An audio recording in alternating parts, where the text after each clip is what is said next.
Millions more people in England could be prescribed daily cholesterol-lowering statin pills to cut their risk of a heart attack or stroke under new advice for the NHS. The National Institute for Health and Care Excellence says the cheap price of tablets and the possible health gains mean they should be considered more often. In England, high cholesterol leads to around 7% of all deaths. Well, I'm joined now by Dr. Aseem Malhotra. He is a consultant cardiologist and specialises in statins. Thank you for joining us this morning, Doctor. Good morning. In terms of what NICE are saying, your thoughts on that? Yeah, so I have a great respect for NICE, but I think in this regard with statins, I think this guidance is misguided. And the reason I say that, Lagwessa, is something I've managed thousands of people with heart disease in my career, prescribed statins, particularly to high-risk people. And I just want to emphasize that people who've had a heart attack or high risk, that's where we see the greatest benefits of statins. But in this guidance, this basically applies to people who have a less than 10% risk. And if you have a less than 20% risk of having a heart attack or stroke in the next 10 years, one thing that we always tell patients when I prescribe statins or discuss it with them is that there is, first of all, no what we call mortality benefit. They're not going to live any longer over a 5-year period.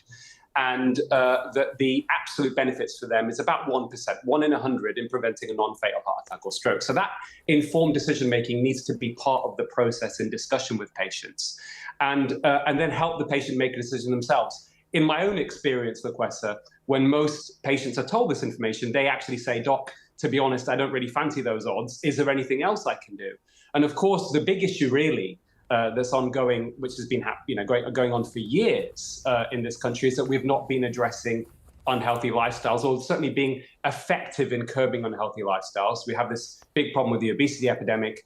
And when you look at heart disease, my own research has found this, is that the best way to prevent heart disease and even manage people with heart disease, whether or not they choose to take a statin, is actually through lifestyle changes. So what does that mean in simple terms?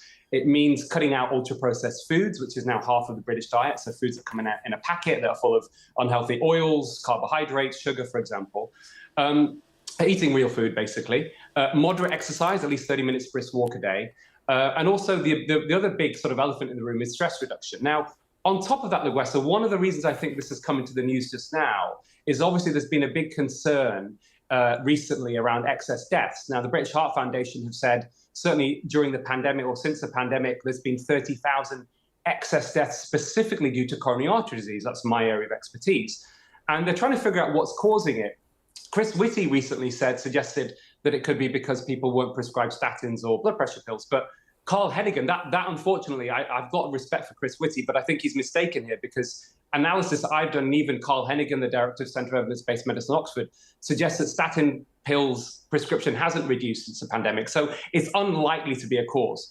But what is almost certainly, and if you allow me to say this, Lagwessa, what my own research has found, and this is something that is probably a likely contributory factor, is that the COVID mRNA vaccines do carry a cardiovascular risk. And I've actually called for the suspension of this pending an inquiry, because there's a lot of uncertainty at the moment about what's causing the excess deaths. Some of it will be ambulance delays. My own father, it was reported on BBC News in late 2021, I was the first to actually highlight the ambulance delays because my own father suffered a cardiac arrest at home and the ambulance took 30 minutes. And when his post-mortem came out, he had very severe coronary artery disease, which is unexplainable. I then published in a peer-reviewed journal. They accepted my findings that the likely cause of his death was 2 doses of the Pfizer mRNA vaccine he had 6 months earlier. So I think there's lots of... I'm sorry, I just want to jump in on that point. So what you're saying in terms of the mRNA link to cardiovascular risk is that is it's been proven medically, has it? Scientifically? Yeah, yes, Lagwessa. So in medicine, in any research that we do, it's very difficult to always be absolutely conclusive. So we go on likelihoods. And there are lots of data now. The highest quality data is what we call randomized controlled trial evidence. So there was a reanalysis in the journal Vaccine published recently, where they found that the original trials of Pfizer and Moderna with mRNA vaccines showed, and I just want to put this in absolute terms because we don't want to scare people unnecessarily, but the absolute risk of serious adverse events was at least 1 in 800. Okay. And a lot of those are cardiovascular. And then you were more likely in those trials to suffer a serious adverse event than to be hospitalized with COVID early on. And I think the vaccine has certainly helped people who are high risk, but now we should be reassured that Omicron and what's circulating is really no worse than the flu. And this is really time to pause the vaccine rollout and to really investigate this properly. Okay, so I just want to clarify one point here, is using statins a cheaper, less resistant but short-sighted approach to lowering the risk? I think you've summed it up perfectly. So it doesn't mean statins don't have a role, but the absolute benefits are very marginal in low-risk people. Okay.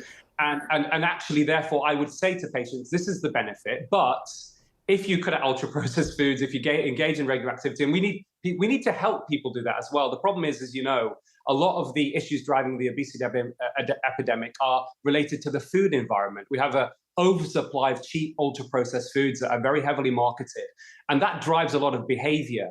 And therefore, if we're really going to combat obesity, and I advised Matt Hancock on this when he was Secretary for Health, because I came out and highlighted the link between poor outcomes from COVID and obesity. And one of the things I told Matt Hancock, and it was reported in the newspaper, is that we need to introduce controls like we did with tobacco on these ultra-processed foods. So these are things like taxing ultra-processed foods, banning advertising of ultra-processed foods, and also a public health education campaign saying, if it comes out of a packet and it has 5 or more ingredients, don't eat it. And when you look at the cardiovascular risk, Wessa, what's really interesting in my own experience with patients is that very quickly, even within weeks, risk factors for heart disease through a process of helping reduce insulin resistance improve very, very quickly, purely from dietary changes. This isn't a long-term, it doesn't take a long sort of time to have this effect. It's very, very quick. And it's cheap. You're advising people to cut, and that's what we need to really be thinking about. That's what the focus should be, I think, in terms of what's going to be the biggest impacts on reducing heart disease. Okay. Dr. Malhotra, thank you very much. Very in-depth explanation at the arguments for and against. Thank you for that. I've just got a little bit of information from NICE itself. So let me just read to you what their reaction has been. So the spokesman, Paul Crisp, for NICE, has said that what we're saying is that for people with a less than 10% risk over 10 years of a first heart attack or stroke, the decision to take a statin should be left to individual patients after an informed discussion of benefits and risks.